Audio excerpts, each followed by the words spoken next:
আসসালামু আলাইকুম, আমি এমডি কায়সার আলী। আমার হোম ডিস্ট্রিক্ট ঝিনাইদহ। আজ আমি খুবই আনন্দিত, কারণ আজ আমি ভিএফএস গ্লোবাল থেকে আমার ইতালির স্টুডেন্ট ভিসাটি কালেক্ট করেছি। এই যে আমার ইতালির স্টুডেন্ট ভিসা। আমার এই সফলতার পিছনে সবচেয়ে বড় অবদান যার, পরম করুণাময় সৃষ্টিকর্তার পরপর সানরাইজ এডুকেশন কনসালটেন্সি আমার এই ভিসার পিছনে অত্যন্ত অক্লান্ত পরিশ্রম করে আজকে আমি আমার এই ভিসাটি পেয়েছি।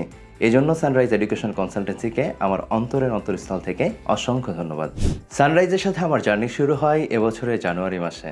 আমি 2024 সালে আমার ব্যাচেলর কমপ্লিট করি ইলেকট্রিক্যাল অ্যান্ড ইলেকট্রনিক ইঞ্জিনিয়ারিংয়ের উপর। এরপর আমি খুঁজছিলাম যে কিভাবে দেশের বাইরে উচ্চশিক্ষার জন্য যাওয়া যায়। এরপর অনলাইনে ঘাটাঘাটি করতে করতে আমি একসময় সানরাইজ এডুকেশন কনসালটেন্সির একটা ভিডিও দেখি।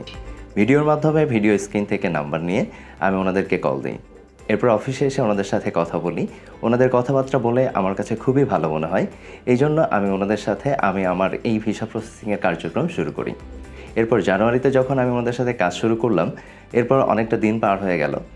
এর সাথে সাথে চলতে থাকলো আমার ভিসা প্রসেসিংয়ের কার্যক্রম। ওনাদের সাথে আমার প্রথম জার্নি শুরু হয় ভার্সিটি সিলেক্ট নিয়ে। আমি ওনাদের সাথে কথা বলি এবং ওনারা আমাকে কয়েকটা ইউনিভার্সিটি সাজেস্ট করে, যার মধ্যে University of Cassino, University of Bologna সহ আরও 2-1টা ইউনিভার্সিটি ছিল। ওনাদের পরামর্শ মতে আমার ভার্সিটির অ্যাপ্লিকেশন আমি করে ফেলি ওনাদের মাধ্যমে।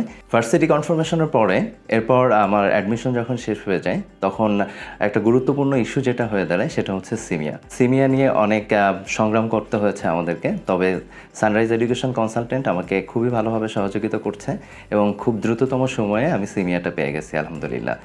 এরপর যখন সিমিয়া পাই, তখন ভার্সিটি কনফার্মেশনের একটা সময় আসে, অর্থাৎ প্রি এনরোলমেন্ট আমি যখন কমপ্লিট করি, তখন সম্ভবত মে মাস চলে। মে মাসের পর থেকে জুন মাসের 1 তারিখে হয়তোবা এম্বাসি তাদের অ্যাপয়েন্টমেন্টের জন্য কল করে। দেন জুন মাসের 1 তারিখে যখন ওনারা তাদের অ্যাপয়েন্টমেন্ট কল করে, সাথে সাথেই জুনের 2 তারিখে আমার মেল আসে ভিএফএস অ্যাপয়েন্টমেন্টের জন্য। এরপর ভিএফএসে আমি কাগজ জমা দিই। জমা দেওয়ার পর দীর্ঘদিন পার হয়ে যায়। প্রায় 15 দিন পর আমার কল আসে যে আপনাকে হচ্ছে এম্বাসি ইন্টারভিউ দিতে হবে।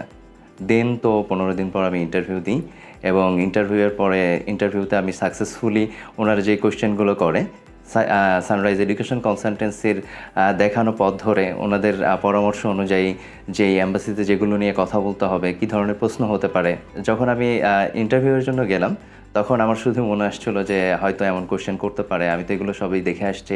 আমার ভিতরে একটা অন্যরকম কনফিডেন্স কাজ করছিল। এই কনফিডেন্সের বলের মাধ্যমে আমি ওনাদের সামনে যেয়ে দাঁড়াই এবং সাকসেসফুলি ইন্টারভিউ কমপ্লিট করি। দেন তো তারপরের 2-1 দিনের মধ্যেই আমার মেসেজ আসে যে আমার ভিসা কালেক্ট করতে হবে। অত্যন্ত টেনশন হচ্ছিল। আসলে যেই টাইপের টেনশন হচ্ছিল সেটা বলার মতো না। দেন আজকেই আমি আমার সেই কাঙ্ক্ষিত সাফল্য যখন পাসপোর্ট হাতে পাই, যখন পাসপোর্টে আসলে এই ভিসাটা দেখি, তখন আসলে আর কোনো চিন্তাভাবনা আমার মধ্যে কাজ করছিল না। মন থেকে ধন্যবাদ দিতে ইচ্ছা হচ্ছিল সানরাইজ এডুকেশন কনসালটেন্সিকে। আপনাদের সবাইকে ধন্যবাদ। আপনারা আমার জন্য দোয়া করবেন। আসসালামু আলাইকুম।